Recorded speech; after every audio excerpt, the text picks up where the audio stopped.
тенге находится в свободном плавании, на его стоимость влияют как внешние, так и внутренние экономические и политические факторы. За последний квартал стоимость тенге резко снизилась. Чего ждать казахстанцам от национальной валюты? За последние 10 лет тенге трижды девальвировали. Национальная валюта упала со 120 тенге за доллар до 384 в начале 2016 года.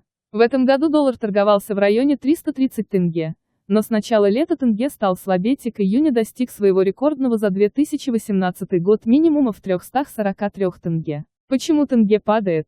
В 2017 году стоимость нефти начала расти. В начале 2018 года она превысила максимальную цену за последние 4 года и последние второй недели колеблется на уровне 75–79 долларов за баррель.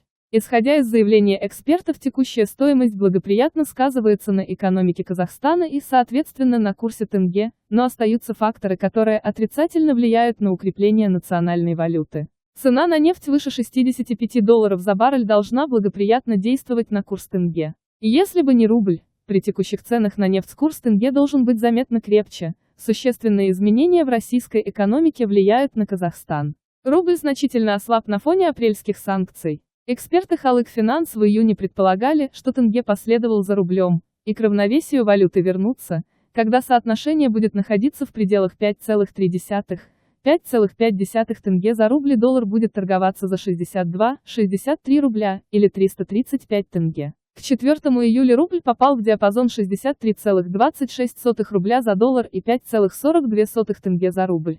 Но тенге до сих пор не остановился в своем падении, достигнув 343 тенге за доллар. Еще один фактор, негативно влияющий на курс тенге, приводят эксперты. За 2018 Национальный банк Республики Казахстан снизил базовую кредитную ставку с 10,25 до 9% на 1,25%.